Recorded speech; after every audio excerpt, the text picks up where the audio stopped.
Hello, hello, hello, ici Guillaume, ton coach en épanouissement amoureux. Mon objectif, comme je dis souvent, c'est de répandre le bonheur dans votre vie sentimentale en générant un maximum de prise de conscience grâce à ces vidéos que je poste le mercredi et le dimanche à 20h et dans lesquelles je réponds à toutes vos questions sur vos freins actuels à votre propre épanouissement amoureux. Ce soir, comme vous l'avez vu sur la miniature, on prend la question de Baptiste qui m'a demandé en message privé sur Facebook comment faire divinement bien l'amour. Alors, plus exactement, pour être totalement franc avec vous, la question c'était pas vraiment ça, hein, je l'ai reformulé. La question c'était comment être un bon coup au lit. Ce qui est une formule un petit peu plus familière, mais qui veut dire la même chose.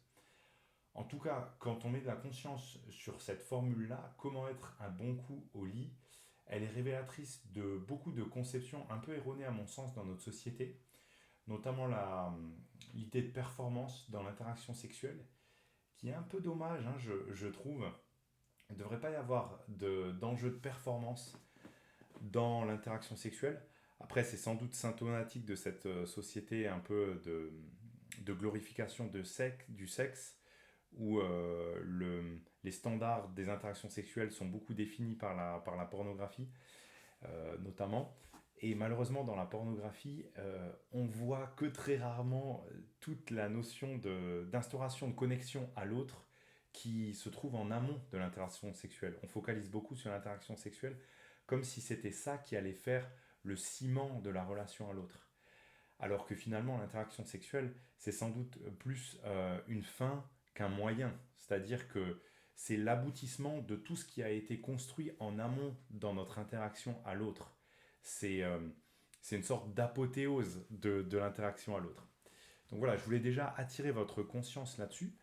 Et puis, une fois qu'on a dit ça, plutôt que de parler de performance dans l'interaction sexuelle, est-ce qu'on ne devrait pas plutôt parler de présence? L'important, ce n'est pas vraiment d'être bon, mais c'est d'être pleinement présent et connecté à l'autre dans ces moments-là. Puisqu'on est vraiment dans des moments d'extrême vulnérabilité, entre guillemets. On ose se montrer pleinement à l'autre, à nu, au sens propre comme au sens figuré. On est dans un moment de forte intimité, de forte connexion. Et c'est ça finalement qui crée le lien. C'est pas simplement la finalité de l'orgasme et d'avoir fait grimper ou non la personne au rideau. C'est surtout le fait d'avoir fait vivre un magnifique moment de connexion humaine à cette personne-là.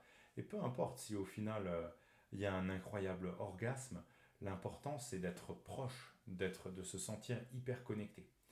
Et donc dans cette vidéo, pour répondre à ta question Baptiste, il y a deux éléments que je voudrais mettre en particulier en avant. Le premier, on l'a évoqué rapidement, c'est cette idée de présence. Donc quand on parle de présence, c'est d'être pleinement focalisé sur mes ressentis et sur les ressentis de la personne face à moi, être pleinement concentré là-dessus, sentir tout ce qui se passe en moi, tout ce que je ressens, ressentir aussi tout ce que l'autre vit face à moi et être juste là-dessus, les ressentis de mon corps.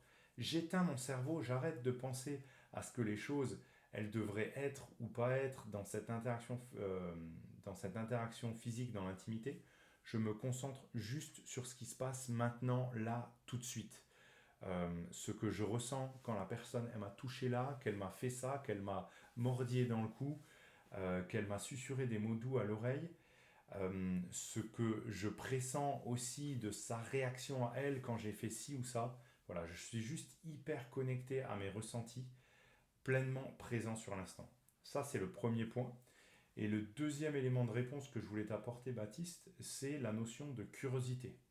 C'est-à-dire, non seulement je suis pleinement à l'écoute de mes ressentis et des ressentis de l'autre face à moi, mais je teste, j'y vais, j'explore, j'essaye. Qu'est-ce qui se passe quand je l'échouille la personne à tel ou tel endroit?